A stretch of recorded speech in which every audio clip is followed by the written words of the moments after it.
तेजोमय स्तंभ ब्रह्मा तथा विष्णु के बीच में खड़ा कर दिया। फिर शिव रूप में प्रकट होकर अपनी पत्नी दुर्गा को पार्वती रूप में प्रकट कर दिया और उस तेजोमय स्तंभ को गुप्त कर दिया और अपने लिंग यानी गुप्तांग के आकार की पत्थर की मूर्ति प्रकट की तथा स्त्री के गुप्तांग यानी लिंगी की पत्थर की मूर्ति प्रकट की।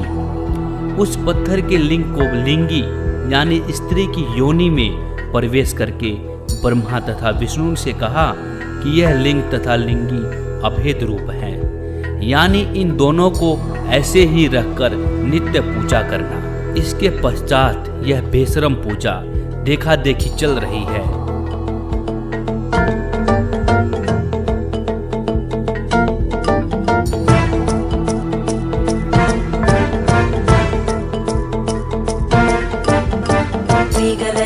प्रवाह पावितस्थले घरेवलम्ब्य लम्बिताम्बुजङ्गतं कपालिकां ढमढमढमढमन्निनादमढमर्वयुच्चकार चण्डताण्डवं तनोतु न शिवम्। आप मंदिर में शिवलिंग को देखना, उसके चारों ओर स्त्री इंद्री का चित्र है जिसमें शिवलिंग प्रविष्ट दिखाई देता है। यह पूजा काल ब्रह्म ने प्रचलित करके मानव समाज को दिशाहीन कर दिया, वेदों तथा गीता के विपरीत साधना बता दी।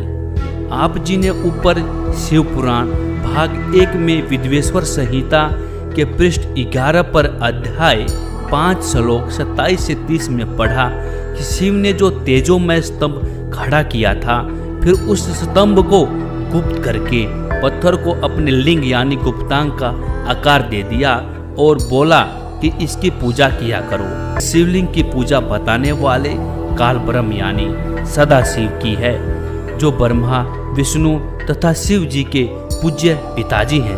तो दोस्तों, इस चीज को हमें प्रत्यक्ष प्रमाण देखकर सीख लेनी चाहिए। वक्त है अभी भी संभल जाओ, नहीं तो मानव जीवन का अवसर हाथ से जाने के पश्चात रोने के अतिरिक्त कुछ नहीं रहेगा। गीता व वेदों का ज्ञान परम अक्षर ब्रह्म का बताया हुआ है, इसलिए यह प्रमाणित व लाभदायक है। आप देखें यह शिवलिंग का चित्र, स्त्री के गुप्तांग का चित्र जिसमें शिवलिंग प्रविष्ट है। शिव का लिंग गुप्तांग का चित्र जो आप ये देख रहे हैं, एक खड़ा पत्थर देख रहे हैं, यह शिवलिंग का चित्र है। इस शिवलिंग की पूजा अंध श्रद्धावान करते हैं, जो शर्म की बात तो है ही, परंतु धर्म के विरुद्ध भी है, क्योंकि यह गीता व वेद शास्त्रों में नहीं लिखी है।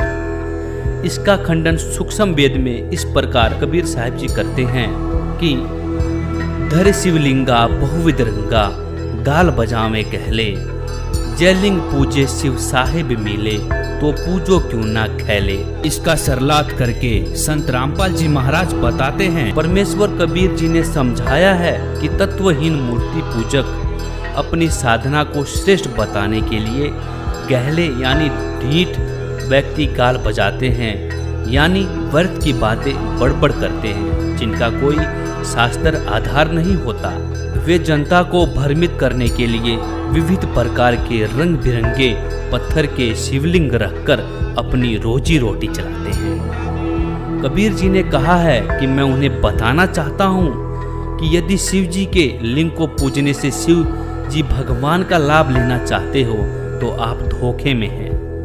इससे स्पष्ट है कि आप अंध श्रद्धामनों को यही नहीं पता कि यह पत्थर का बना शिवलिंग व जिसमें यह प्रविष्ट दिखाया है यह क्या है। यदि आपको पता होता तो इसको एक आंख भी नहीं देखते। पूजा तो बहुत दूर की कौड़ी है। दोस्तों, प्रमाण आपके सामने है, आपने देख लिया कैसे शिवलिंग की पूजा आरंभ हुई।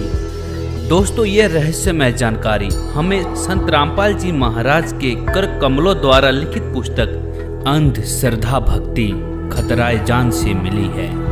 हम संत रामपाल जी महाराज जी का शुक्रगुजार करते हैं जिन्होंने हमें यह जानकारी हमारे पवित्र शिव पुराण से प्रमाणित करके बताई है। और आप भी अपनी साधना के बारे में बहुत अच्छे से जानना चाहते हैं कि कौन सी साधना करनी चाहिए और कौन सी साधना नहीं करनी चाहिए, कौन सी साधना श्रेष्ठ है और शास्त्र अनुकूल है। तो आप सबसे भी गुजारिश है कि आप भी इस पुस्तक को पढ़िए और जानिए। और आप यह पुस्तक संत रामपाल जी की वेबसाइट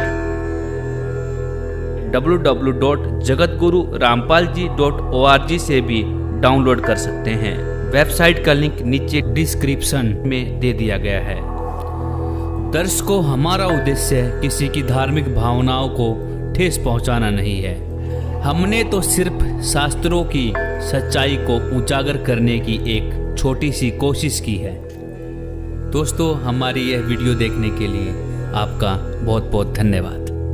ऐसी और शास्त्रों की सच्चाई को उजागर करती हुई वीडियो देखने के लिए हमारा चैनल सब्सक्राइब करना ना भूलें।